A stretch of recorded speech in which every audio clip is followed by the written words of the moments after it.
Hey everyone out there, it's 604 Comics. How are y'all doing? As you can tell, I didn't get my pull list video for April 10th posted. I was a little bit busy and it carried all the way through into the weekend. So now it's Saturday morning and I am putting together my video now. So I'm going to go through my pull list. I'm going to do a little bit different. I've actually read them all, so I'm going to do a quick review of them all as well. But first, I just want to show off this package that I got from DavidusRaccoonus, or Mr. David Elder if you're nasty. He did a Twitter contest, and back last month he asked, what would you give for a free trade paperback? And I responded with Someone Else's Firstborn, Twins for an Omnibus. And David felt that was clever enough that I won. So he sent this trade paperback to me. I've already cut off the address, so you can't send me any bombs in the mail, but I got this earlier in the week, but I just didn't get around to opening it because I wanted to do this video, so I'm going to open it now. And he had warned me that there might be some mature subject matter, so I'm going to open it and I'm going to take a peek and see what's inside before I show you guys, just to make sure it's safe. So I've looked it over and everything looks alright. There's one comic that I might not show the entire cover for, but everything else looks pretty good. And so let's get to the showing. He added this note here. I added some booby comics for you. Enjoy. He knows that I'm a huge fan of the Zenescope stuff, and most of their covers have gorgeous women on it with nice body parts. So I'm gonna see what he sent. So the first comic he sent was, let me see if I can get Arabian Nights, The Adventure of Sinbad, 1001 Arabian Nights. So this is issue number 8.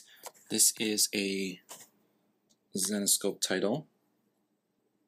Everyone out there knows that I love my Zenescope and I like all their covers. This is a New York Comic Con exclusive from 2009. It's always nice to have exclusives because you feel special. So there's that one. Let's see if I can show it without a glare. I'm not quite sure who did the art on this. There's that. And then he also threw in, this is a newer title, Charismagic, The Death Princess, issue number 1 from Aspen. So that's pretty cool. Again, I don't know who did the cover on this, but it's got a cool lady on it, cool chick on it. I'm actually looking forward to reading this one. I'm going to start picking up the new Charismagic volume that's coming out this month, I believe, from Aspen. And like I said, they've got a lot of new series that are starting up, and the first issues are always for $1 this year, so I urge you all to go check it out.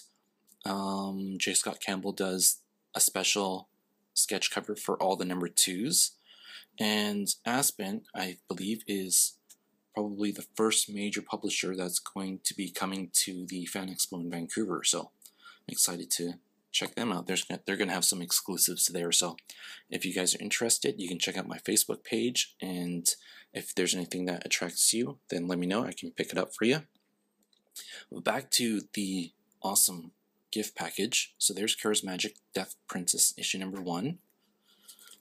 And then those were extras. This was what was in the prize. This was the trade. I didn't know what it was, so it is Archer and Armstrong from Valiant, trade paperback number 1. I don't know anything about this series, but a lot of people have been saying that the Valiant titles are really good. I'm getting started into Harbinger, so I'm looking forward to reading this one and seeing what this one's all about. So very awesome of David to send me this trade. Let's see. Some reviews. Fantastic. A 1-2 punch of action and satire. Seriously cool on every level. So, looking forward to reading this. That'd be cool. And then, here is another Aspen title. These are, again, some additional things that he threw in there. This is Fathom, issue number 7 from Aspen. Fathom is starting a new #1, I believe, in July. So I'm actually looking forward to reading this one, reading a little bit about Fathom. I'm not sure who does the cover for this one, but it's a nice cover.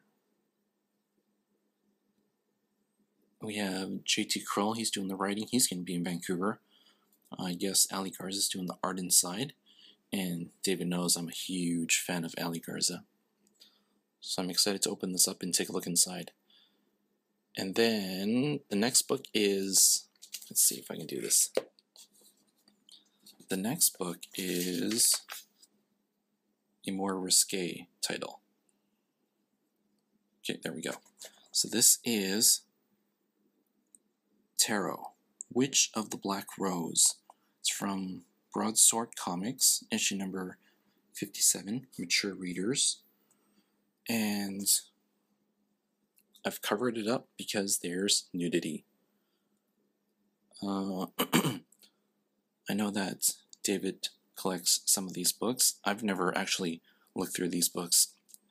It's not really a well-known publisher, so it's not something that a local comic book store would probably stock on a regular basis. So I've never had a chance to flip through it.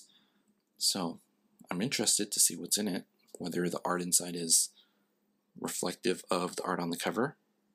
But thank you so much, Dave, for sending all these books and the trade paperback to me. If you guys haven't checked out his channel, go check it out. I've got a link to him. Hopefully he's back and finished doing his jury duty, and he's got some videos going on. So there is an awesome prize package from DavidusRaccoonus, or Mr. David Elder on Twitter. Now let's get to my pull list for April 10th. And here are the books I picked up for August 10th, starting from my least favorite book all the way to my pick of the week. These are all my own opinions, so feel free to disagree. Starting with the bottom of the pile, we have Batman and Red Robin, issue number 19. I'm sure you've all seen the gatefold cover. We have Carrie Kelly as Robin, and I thought this was going to be the introduction of the new Robin for Batman, but all it really was Carrie Kelly. In this issue, she was dressed up as Robin for a costume party, so that was really all that was it, and she's not going to be the new Robin. In this issue, Batman kidnaps Frankenstein, and he wants Frankenstein to help him resurrect Robin or Damian, and Red Robin comes in and tries to stop him. I didn't really like this issue that much because it made Batman feel like he was out of character. It didn't seem like it would be something that Batman or Bruce Wayne would do, kidnap Frankenstein to try to resurrect his dead son. So that didn't really appeal to me that much for this issue. Next up, we have Avengers Arena, issue number 7. This is more of a history / backstory for Arcade and why he decided to create Murder World and bring in all these teenage superheroes. I liked issue number 6 because it brought a lot of fighting and a lot of killing between all the heroes on Murder World.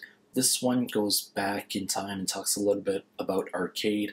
I didn't really care for the story too much, and I felt that the birthday scene was a little bit ridiculous because it had all the supervillains and it essentially made them out to look like jokes and not the villains that they are. So for that reason, I didn't like this issue that much, and I hope issue number 8 goes back to the main story with Murder World and all the teenage superheroes trying to kill and attack each other. Next, we have G.I. Joe, The Cobra Files, issue number 1. This is the third new relaunch for the G.I. Joe series from IDW. This one talks about Chameleon, who was a Cobra agent who defected over to the G.I. Joes. And in this, she is tasked to get some information from, I believe, an ex-Cobra agent as well. And in the process, she ends up killing him because she feels that he was going to attack her. Of the 3 G.I. Joe series that have relaunched so far, I still like the main G.I. Joe title the best. I like this one better than Special Missions. I didn't feel it as lost, but it still felt like I needed a little bit something from the previous series. which they did try to explain at the beginning of this issue, but I still felt that I was missing something. So I didn't think this first issue was that great, but I'm going to continue and check out the other issues, number 2, 3, and 4, and see how that first story arc wraps up. Dark Horse's Star Wars issue number 4 is next. We have this issue. In this issue, I felt I'm not a big fan of all the space stuff and all the, I guess, TIE fighters and X-Wings and all that stuff, but this issue had a lot of that. I would say at least half of the issue was dealing with that type of stuff, them in space, flying around and fighting and evading and all that good stuff. For me, I don't really like that stuff. It doesn't appeal to me, so for that reason, I didn't like that issue this much. We did get a bit more of Darth Vader in this. In this series, I really like it when they talk more about the characters and not so much about all the technical mumbo-jumbo stuff that kind of confuses me and makes me lose interest. So I wish in future issues they do more about that. I would definitely enjoy it a lot more if they talked more about the personal aspects of these characters and leave the technical stuff out. Next up, we have Secret Avengers, issue number 3 by Nick Spencer, art by Luke Ross. Last issue, we saw Taskmaster being sent by S.H.I.E.L.D. as an undercover agent. This one, we see Daisy Johnson and Nick Fury Jr. at a, I guess, weapons expo. AIM comes and they do a little bit of fighting.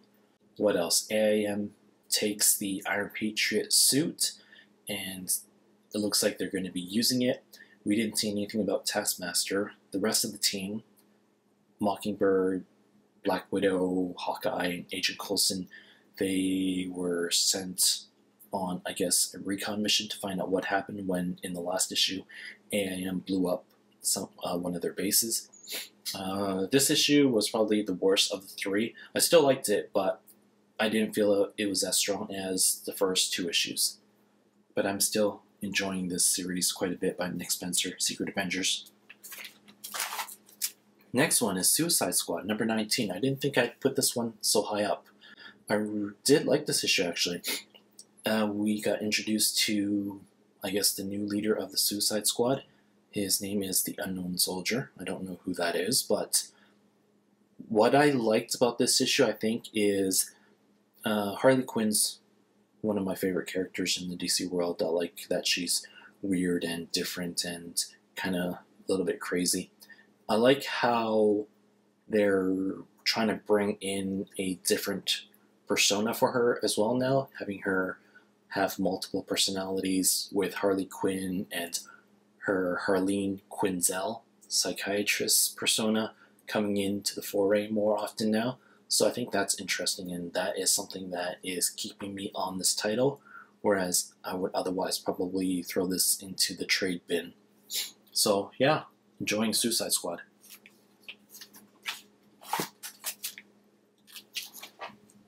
Uncanny X-Men issue number 4. If you read All New X-Men issue number 10, I believe, or the one that came out last week, we know that someone from the Jean Grey School is going to jump over and join Scott Summers' team.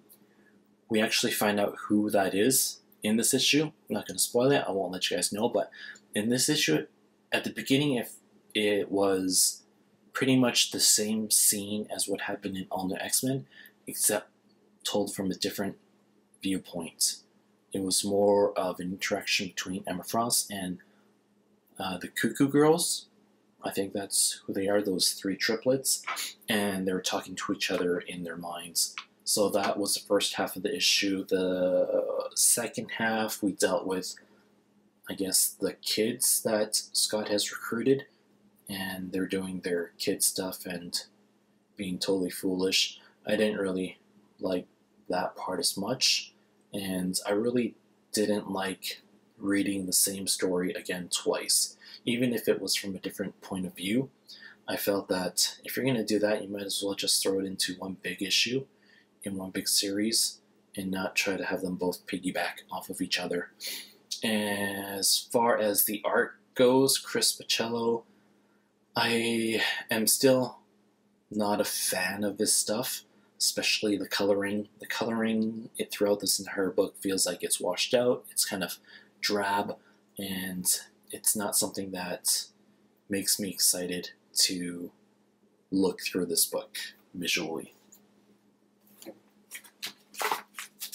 Walking Dead, issue number 109. At the last issue, we saw that Rick had met Ezekiel and his pet tiger.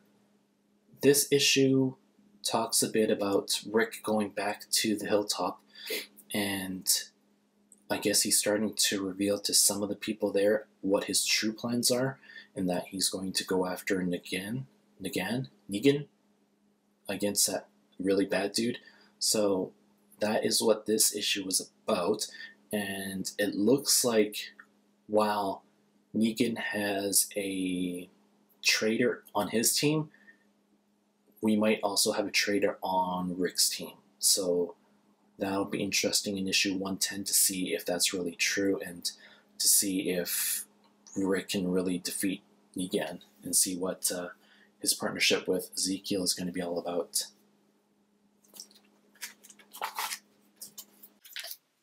Saga number 12. So I really like this series. I felt that this issue wasn't as strong as some of the other ones. We see Prince Robot the Fourth go and track down the author of the book that Alana was reading when she was watching over Marco. And Prince Robot believes that the author is trying to throw some hidden messages in this book. Turns out the author wasn't, and he was just doing it for a paycheck. Something ensues. Prince Robot shoots the author in the knee, and he's about to off him, but then he says, if I came here to look for you guys, I'm sure Marco and Alana will come sooner or later, so I'm just going to sit here and wait for you guys. And that's what he does. And then the last page of this book, we see something that is going to set up issue number 13 for some interesting confrontations, I'll say. So that's Saga, issue number 12. Don't know why Apple, or I don't know why Comixology decided to not submit this to Apple for approval. I think there were like 2 really small scenes in there. It wasn't even scenes, it was 2 images that I guess are graphic, but I don't see what the big deal was. Getting down to the top of the pile, we have Batman issue number 19. This is, I guess it's sort of a break for Scott Snyder after he told Death of the Family and before he starts Zero World. This is the first of a 2-parter where we see Clayman introduced, or not introduced. I don't know if he's been introduced or not, but we see Clayman in this, and he is morphing into characters, and apparently he's morphed so much that whenever he morphs into somebody, he assumes all their characteristics, including their DNA. So we see Batman or Bruce Wayne confronting Clayman. I didn't really care for the main story. What I really enjoyed was the backup story, where we saw Batman and Superman. Superman comes and he's going to help Batman try to figure out this building that seems to be possessed by supernatural powers. And I really felt that that was a really good backstory. I wish that could have been the main story, because I'm really interested to see what that's all about. So based on the strength of the backstory, I've ranked Batman issue 19 pretty high this week. In third place this week, we have Fearless Defenders issue number 3. Really love these covers by Mark Brooks. They're really, really nice. Like how Valkyrie looks there. This issue, we see Hippolyta and Hera talking about how they're going to stop the Doom Maidens, and the All-Mother says they're going to send Hippolyta there, but she's also going to get Valkyrie, Misty Knight, and the scientist girl to help her. So they go there, and they team up, and they fight, and they run across, I guess, the Doom Maidens. And it turns out that the Doom Maidens know Valkyrie, and they used to work together. I think that's how this issue ends. I really just enjoy this book. It's a really fun book, and they also go and rescue Danny Moonstar, so I guess she's going to be joining the team in issue number 4. But Cullen Bunn's writing a really fun book, and I enjoy the team makeup of this. And the art inside by Will Sliney's not bad either. So Fearless Defenders issue number 3 in 3rd place for me this week. In 2nd place is Jason Aaron's masterpiece, Thor God of Thunder, issue number 7. Issue number 6 was a one-shot. It talked about the origin of Gore, the God Killer, which was a really good issue. Jason Aaron has been doing a stellar job on this series, Thor God of Thunder. If you haven't been reading this one, then you are a fool, I tell you. But this one, it's pretty much a continuation of the first story arc. Thor of the present time has gone to the future, and he's met himself in the future. And it looks like they're going to team up, and they're going to go take down Gore, who has enslaved all of the Asgardians in the future for his own black world. So that is what the premise is. I think Thor in the past has once again come into contact with Gore, and this time he's been defeated by Gore, and Gore has enslaved him, and it turns out that Gore is making this huge device, and then we find out at the end it's a huge massive bomb. So hence the name of this story arc, God Bomb. This is part 1 of that 5-issue series, 5-issue story arc. So go check it out. It's really good. And finally, I'm so glad Gail Simone is back on Batgirl. Issue number 19 is my pick of the week. I feel that Gail Simone just knows Batgirl and is the one that can write her the best. No offense to Ray Fox, but I didn't feel that he really connected with the character, and it came across in the writing. But in this issue, Gail Simone's back, and you can tell that it's totally different writing, and it is the Batgirl that I know. And this issue continues with Batgirl fighting with her brother, James Gordon Jr. We also see in this issue Barbara's roommate reveals herself as a transgender, and from all the news stuff that I saw this week, I thought it was going to be a big deal, but it really just turned out to be like a couple of panels. So Gail Simone didn't make it a big deal, but the rest of the media in the world kind of did. So take it for what it is. To me, it wasn't a big deal. Just another character development. But in this issue, spoiler alert, it looks like James Gordon Jr. finally gets what's coming to him. And it looks like, based on the cover, Batgirl finally kills him. But we see that inside the issue, that is not the case. But it was a really good ending. And I'm really interested to see what happens in the next issue. Because now we have some conflicts, and the family's been splintered, and it's just going to be interesting to see what goes on with the Gordon family going forward. And with Gail Simone writing, I know I'm not going to be disappointed. So those are my books of the week, and Batgirl number 19 is my book of the week. So thank you for watching. I just checked, I recently hit 350 subs, so thank you all for all your support, and for all your subs, and for all your comments. I really, really appreciate it, and I couldn't do all of this without you guys, and I wouldn't be doing all of this without you guys. So I really appreciate all your support, like I said, and I feel like I need to do something special for you guys. Maybe hold another contest, but I really don't know what. But I'll think of something, and hopefully you guys enjoy it. As always, like if you like, comment if you want, subscribe if you haven't. This is 604 Comics, and I will see you guys for my next pull list on April 17th. Take care and have a great day.